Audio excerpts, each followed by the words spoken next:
Praise the lord. जय ख्रिस्त सगळ्यांना. आणि जे काही परमेश्वराने आपल्याला दाखवलेलं आहे आणि परमेश्वराच्या इच्छेनुसार जो पुरुष चालतो तो धन्य असं म्हटलेलं आहे.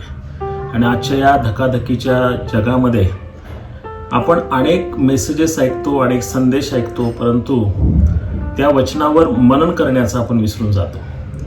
आणि मनन आपल्या लक्षात राहावं, ते वचन आपल्या लक्षात राहावं, वचन आपल्याशी बोलावं आणि वचनातून अर्थ प्राप्त होऊन आपण अधिक पवित्र आत्म्याच्या समीप जावं, परमेश्वराच्या समीप जावं आणि अद्भुतरित्या त्याचे आशीर्वाद मिळवावे.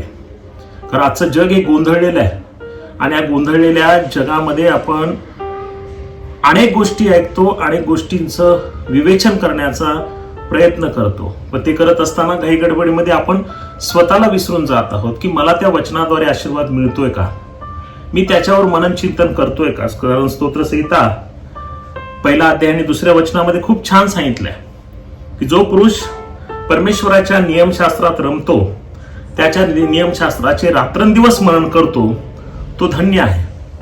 जर आपल्याला धन्य व्हायचंय, मनन आणि चिंतन करायचंय आणि त्या परमेश्वराच्या अधिक समीप जायचंय, तर आपल्याला चिंतन आणि मनन आणि ध्यान करणं खूप आवश्यक आहे.